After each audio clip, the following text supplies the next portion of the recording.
So as we keep going across the periodic table and we start adding p electrons into our atomic orbitals that we're building our molecular orbitals from, we need to think about how are these going to add together. So let's say we have our nucleus. We have three different p orbitals that we're used to thinking of. We have one that goes along this direction, which traditionally, if we have another atom over here adding together, say this is a carbon dimer, we'll look at that one in particular in more detail in just a second. We usually call this axis along the bond, we define it as the z-axis. So these would be the pz orbitals adding together. And in particular, these are n equals 2. And so we'll have our plus and minus lobes of our p orbitals. And we'll also have p orbitals that go this direction. In fact, let me draw these in a different color to keep them differentiated, right? And so maybe it doesn't particularly matter what we call these ones, it'll be plus and minus, but say this is the px, the 2px orbital. There'll be another 2px orbital on this one. And then the third set of p orbitals will kind of point in and out, and this is really hard to draw, but this is going in and out of the plane of my page here, right? So these would be the py orbitals. 2py, 2py. Now, how are these going to add together? And one thing we have to think about is if we add different types of orbitals together, right? If we add, say, a pz and a px orbital together. And we have to think about the symmetry here. And so this is often called the symmetry adapted linear combinations. Because we can't, as we'll see in just a second, we can't just add any, or salx, add any particular orbitals together that we want. So let's say we have a pz orbital on one atom here, adding to, say, the py or px, I can't remember which I called this orbital over here. The question is, will we get any net interaction between these orbitals? So what we'll see is that if we say add these together, right, because we're always going to add and subtract these. So if we have this plus this, well, we'll get this negative lobe on this side of our one atom. Let me make clear there's nuclei here.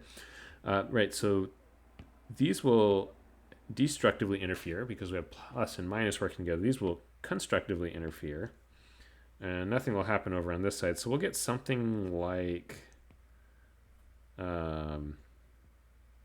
this, sort of. I don't know, the constructive and destructive interference happening at the same time, kind of, the symmetry doesn't work for this. So in general, we don't see combinations that look like this. Instead, it's much more clear what happens if we have, say, two of these px orbitals interacting with each other, right? And we'll draw them in phase with each other. So if we add these together or subtract them, so we'll do the adding up top, what we'll see is that our two nuclei will be here, and we'll end up with an orbital where we have a lobe on the top and a lobe on the bottom, positive and negative. And if we subtract them, we end up with something like this. Right, so we have, say, plus, minus, minus, plus. And we see we have two nodes present here. And we have one node that's present even here. So this is what we call a pi orbital, because there now is a node in the plane of the bond. Both of these are pi orbitals. And this pi orbital on the top, this is a bonding orbital, because we don't have a node between the two nuclei. There's a node along the axis of the nuclei, and that's what makes this a pi orbital in the first place. And this is our pi anti-bonding orbital on the bottom here. And let me spell it right. Because we now do have this node between the two nuclei. And so this will be higher in energy and lead to a net destabilization of the molecule. All right, and so we'll have that combination of the positive, right? The in-phase addition leads to a bonding, out of phase leads to anti-bonding, similar that we did with the s orbitals. And we'll have the same thing happen for the orbitals that go in and out of the plane of the page if we take everything and flip it 90 degrees. Now the question is the pz orbitals that point along the axis of the bond, how are these going to combine? All right, so we can, again, add and subtract these just like we've done with our s and these other p orbitals. And so for the addition, at least with the way I've written things, we'll end up with something that looks roughly like this, where the p orbitals kind of don't really add together.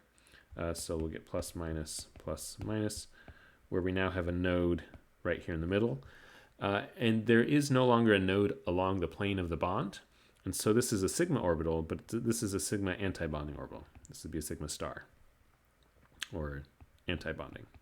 We could put a star on this one too. And if we subtract these, if we add these out of phase, at least the way that I've drawn things, we'll end up with something that looks like this. Plus, minus, plus. And this would be a bonding orbital because we now no longer have a node between the two nuclei. So this would be a sigma bonding orbital.